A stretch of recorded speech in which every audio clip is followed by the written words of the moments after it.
The third game is going on, and guys, we know one thing already in this final of the Vasacast Invitational. The cheese is strong with these two. Vortix to the top right with a 1 Baneling bust in game number 2 on Frost.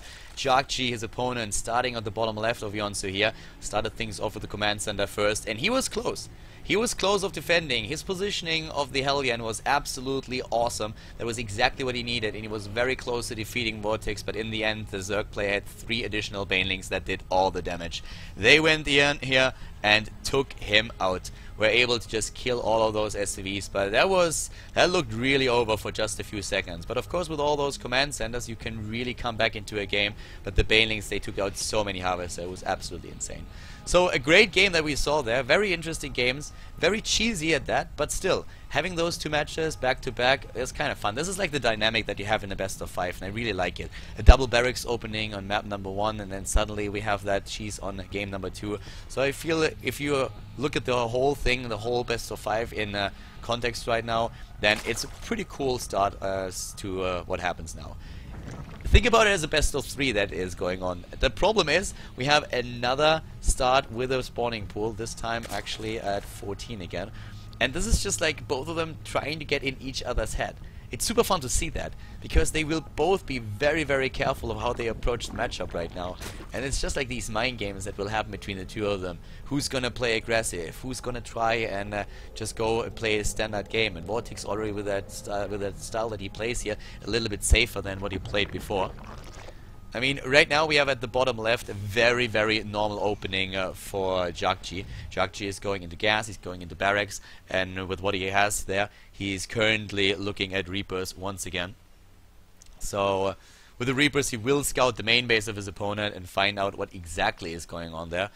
Gas is, of course, the first thing that he wants to know about. And the funny thing is that actually in this game, think about it, if the Reaper opening would have happened in the last game, he would probably have scouted that Baneling nest. Not really the reason why he gets that Reaper right now. It's not like, oh my god, he's gonna go for Baneling bust again.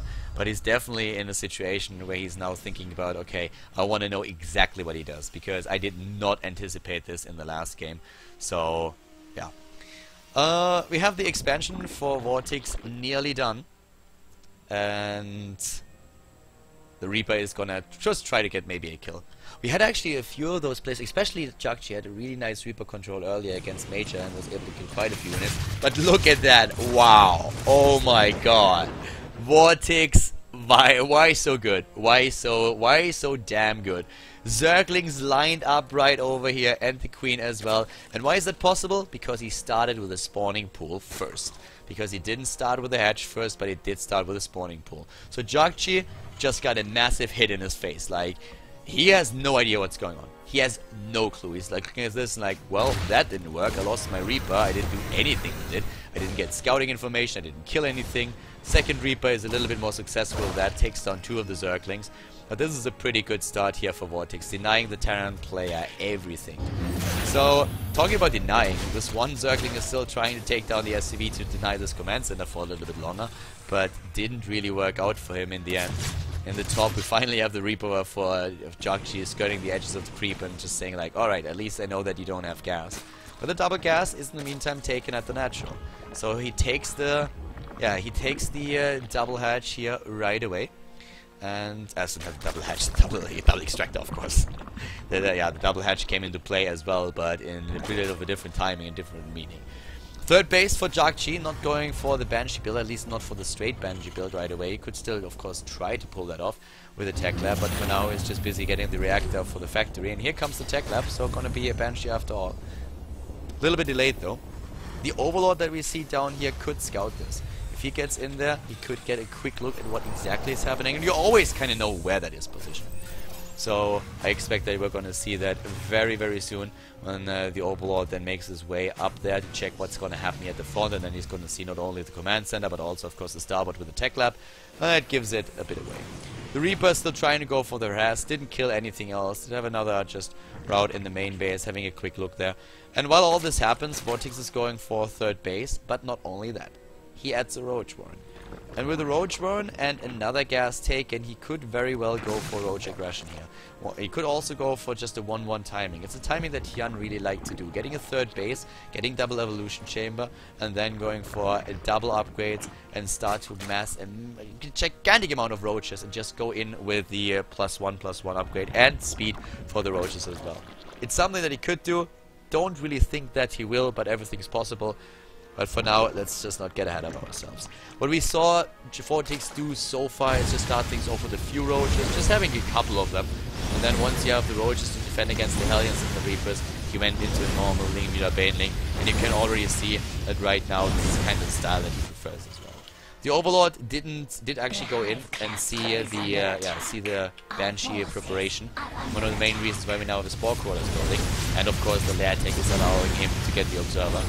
Queen running for her life does have all the energy, but there's another queen coming in, so yeah, queens are still there. One transfuse is saving her, but the second queen is most likely gonna die since the Banshee is also coming in. Nope, there's the transfuse. Nice. Last second transfuse, and guess what? The roaches are pretty good against all those Hellions, so they have to back off for now. Really nice moves here by Vortix, having the perfect timing to make sure that JJakji doesn't get any kills done just yet. Look at the resources lost and the units lost. 2 Hellions, 2 Reapers against not too much, like 3 Harvesters and 4 Zerglings. He's not going to be too unhappy about that. Yeah, even the Banshee can't do anything here. I mean, he's looking at it right now, but the detection is there, so the Banshee has to back off for now. So JJakji kind of shut down already. There's not a lot that he can really do at this point. The Lair Tech is done, Spire is on the way, we have the Baneling Nest building, and the Terran player is just sitting tight for now because there's nothing that he can really do. He can't roll in with the Hellions because of the few roaches that we have. He cannot really do anything with the Banshee because we have queens everywhere and also protection. He gets a few kills regardless though, just because JJakji doesn't have anything at the left. Did miss one Spore Crawler. And yeah, 4 kills. Why not? Better than nothing. 4 drones killed, that's definitely worth it for now. +1/+1 on the other hand for JJakji, so very fast double upgrades. A lot faster than Vortix upgrades, because Vortix is trying to go for a huge commitment to Mutalisks and is saving his gas. The thing is though that we should see missile turrets in time to really defend against this. I would be surprised if JJakji lets himself be caught off guard by a simple switch into Mutalisks. So at this time he should probably start the first few missile turrets, because that's usually the timing when the Mutalisks pop out or when they're being built. And there we go already, we have 4 of them. And still no missile turrets, doesn't get any. The Overlord is here though. Overlord sees kind of everything what's going on.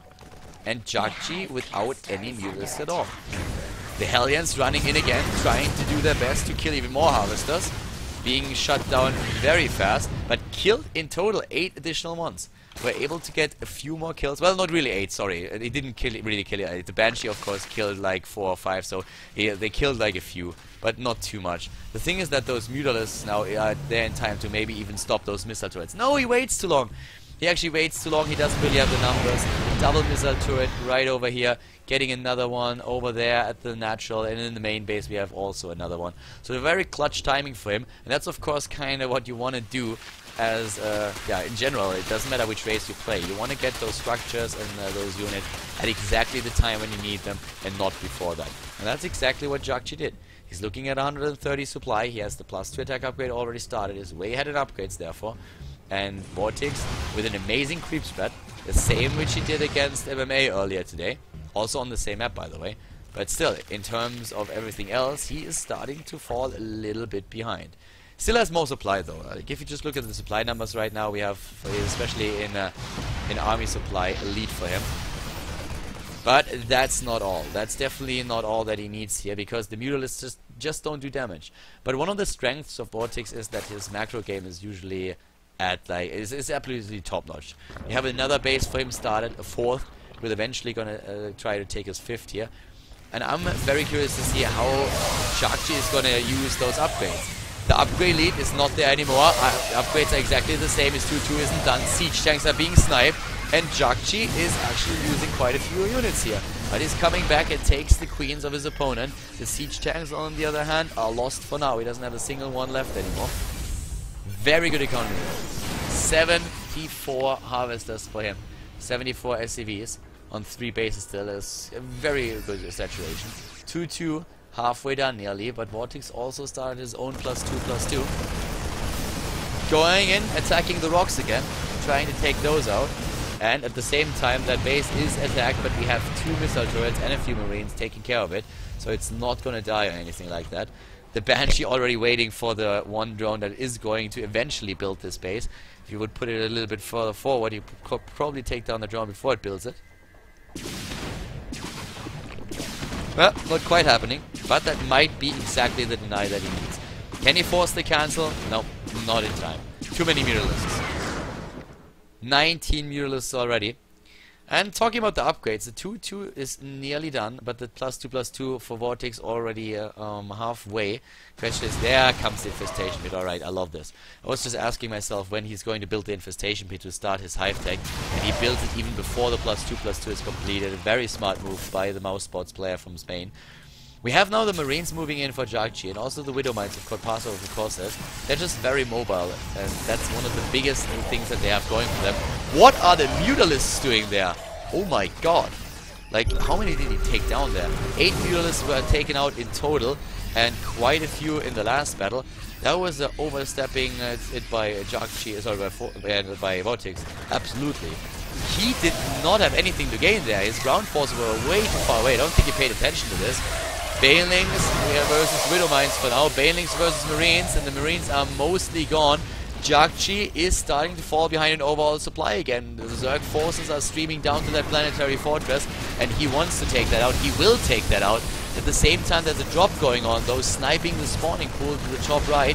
Vortix very aggressive with this. Snipes also another Mutalisk. Kills one. Could maybe kill even a bit more than that if he sacrifices the Marines, but he doesn't want to do that.